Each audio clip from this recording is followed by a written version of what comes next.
Eu vou começar uma série de relatos com visões extrafísicas e espirituais. Que eu sempre falei, que eu sempre tive visões desde a minha infância. Eu vou começar com um que eu tive há pouco tempo, na década passada, vamos dizer assim, quando eu trabalhava num hospital aqui da minha cidade, e o meu setor era com parede do óbito, e eu coordenava o setor do almoxarifado. Certa vez, eu mexendo nos materiais, vendo lá qual o setor que queria tal material, eu olhando assim, a minha cabeça, eu levantei a vista e vi aquele senhor entre uma prateleira e outra, né, dessas prateleiras de ferro que armazenavam os materiais. E aquele senhor, ele me viu, ele se abaixou. Aí ele saiu correndo abaixado e saiu pela parede. A parede dava neste corredor onde passava o óbito. Vocês estão compreendendo aí? Eu vi aquilo e fiquei, meu Deus do céu. Ele com uma roupa marrom, assim, de botãozinho, né, de gola, assim, tipo de zelador de prédio, porteiro, alguma coisa assim, jardineiro. Essas roupas marrons assim, marrom claro. Tinha assim uma faixa assim de entre 45 e 50 anos que ele tinha. Ele me viu, ele se abaixava. Então todo dia isso começou a acontecer. Toda vez, e era de dia, tá? Era de dia, as luzes fluorescentes acesas do setor todo. Então dava para ver bem. Então a materialização dele era muito forte, né? Era muito forte. Aí, passado uma semana, eu vendo todos os dias aquilo. E eu não corria, porque eu sempre fui acostumada a ver, né? Entrou uma menina para trabalhar no setor, no lugar de uma outra que foi embora. E essa menina, jovem até, também começou a ver. Mas ela começou a ver, mas ela ficou quieta. Passaram-se uns dias, ela não aguentando, ela veio falar comigo. Dona Sueli, olha só, eu não sei se eu tô maluca, eu tô vendo isso.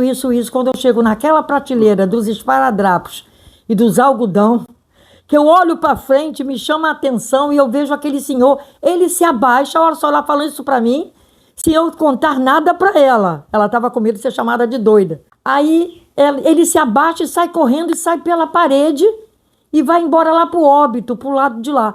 Aí eu falei assim, não, olha só, você não está maluca, tá? Eu também não conto para ninguém, porque o pessoal tudo aqui é cético, eles ficam rindo. E como é a roupa dele? Ela é marrom clarinho, marrom claro com uma golinha, os botãozinhos, assim, pardo e tal. Aí eu falei, exatamente, é ele mesmo. Então vamos fazer o seguinte, eu vou até falar o nome dela aqui, que ela não vai se importar, porque um dia desse eu até encontrei com ela lá no centro da cidade. Elisângela é o nome dela. Eu assim, Elisângela, vamos fazer o seguinte, quando eles todos saírem para almoçar ou forem entregar os materiais em outros andares, nós vamos lá dentro, no setor, na parte que ele aparece, vamos fazer uma oração e vamos pedir aos mentores para encaminhá-lo, porque ele está precisando de uma oração, porque ele deve ter desencarnado no trabalho ou qualquer coisa parecida, porque ele usa roupa de trabalho, está se vendo que aquela roupa é roupa de trabalho, para ele ser encaminhado, vamos fazer isso, ele está precisando, ele está pedindo. Pensei assim, ele deve ter desencarnado, passado mal no trabalho, ou caiu de alguma altura, alguma coisa, que ele desencarnou de repente, porque isso é típico de quem desencarna de repente, ficar assim, sem saber que desencarnou. O corpo dele, de certo, estava lá no óbito, né, esperando familiares irem lá reconhecer.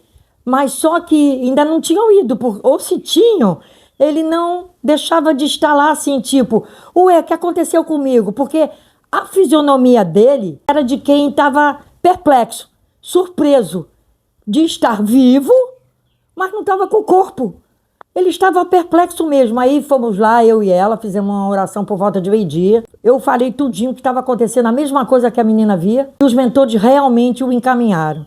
Eu agradeço demais aos mentores, porque devem ter pego ele, encaminhado, né, para tratar dele, do mental dele, né, o emocional. Então é por isso, pessoal, que quando eu falo para os meus clientes que eles querem saber dos entes queridos deles, que eu oriento ou levar o nome para uma casa espírita como desencarnado, ou mandar rezar missa e não ir na missa.